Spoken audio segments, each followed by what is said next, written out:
Hello, how's it going guys? It's Clarissa with That Dumb Movie Show, and the franchise that isn't going extinct anytime soon, yes, it's Jurassic World, Fallen Kingdom. Now I'm going to open with the possibly controversial view that I don't think Jurassic Park should ever have been a franchise. No matter how you feel about the individual sequels and films, I just think the whole concept was such a one-shot thing. I mean, you know how it goes. God creates dinosaurs, God destroys dinosaurs, God creates man, man destroys God, God creates dinosaurs, dinosaurs eat man, woman inherits the earth. It's the foolishness of man creating something they can't control, and then that thing inevitably goes out of control, which is pretty much a plot to every Michael Crichton novel. But I think it's just hard to keep revisiting that idea and keep asking that same question of, should man play God, when the first Jurassic Park answered it pretty succinctly with no, because those dinosaurs will eat you. So each sequel feels like it's been trying to add a phrase to an already completed sentence, and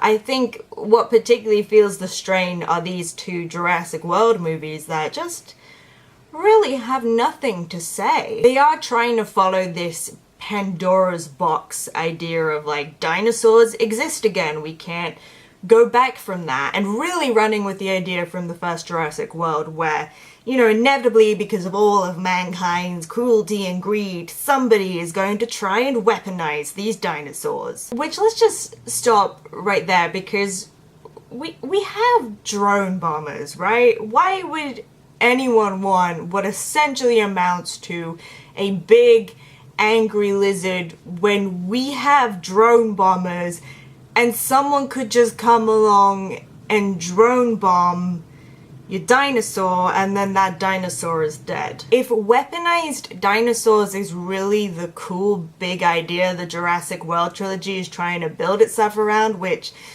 this is gonna be a trilogy, it's been made very obvious from Fallen Kingdom, we're getting a trilogy, but if those are the stakes it's trying to build itself around, those stakes make no sense. No sense, and I think Fallen Kingdom is such a victim to that in a way. It has a plot that feels like wading through treacle, or like when you're trying to jam a car down an alleyway that it's too big for, and that noise of like that's what it feels like. The plot doesn't know where it's going or how it's going to get there, but my god, it's not gonna stop. Not for 1 second. So from the trailers you'll have seen that our heroes from the last film are sent on a daring mission. So Chris Pratt's Owen and Bryce Dallas Howard's Claire, and then just like two millennials played by Justice Smith and Daniela Pineda, who are there to like do millennial things like complain about there being no avocado on toast and never being able to afford a house. And so their mission is to try and rescue as many dinosaur species as they can from Isla Nublar before it's destroyed by a volcanic eruption.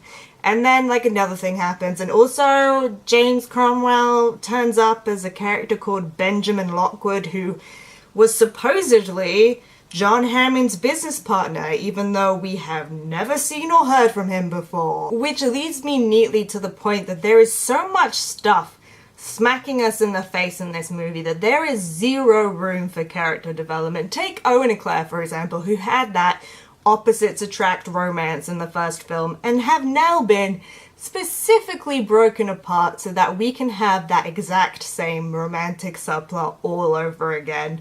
Which really, this was my problem with the first Jurassic World movie, that the dinosaurs have better character development than the humans. Like, I would much rather the dinosaur dialogue was dubbed so that I could hear what the little raptors were yapping about, rather than just listening to Owen and Claire bicker because he's too wild and she's too uptight. But what I will give Fallen Kingdom is that I think they found the right choice of director in J.A. Bayona. I think there are individual shots and moments and sequences that are really impressive and that hit that right sense of atmosphere. Keep in mind, this is J.A. Bayona, the guy who directed The Orphanage, J.A. Bayona, and in those moments in which his horror pedigree comes to the forefront, you actually do get a Jurassic Park sequel that understands how the tone was balanced in the first one, which was yes, awe, but also fear. there are some scary scenes in that movie. Like, you know, with the glass of water vibrating and the raptors in the kitchen. Scary. So there are some small moments in Fallen Kingdom that, when they work, they really work. But overall, I just did walk away from this movie just wondering if there is any future in the Jurassic Park franchise. They were so preoccupied with whether or not they could that they didn't stop to think if they should. I would love to know what you guys thought. You can let me know down in the comments below, or you can hit me up on Twitter, details down in that description box. Also, don't forget to like and subscribe so we can hang out and talk about movies. I'll see you guys soon. Bye!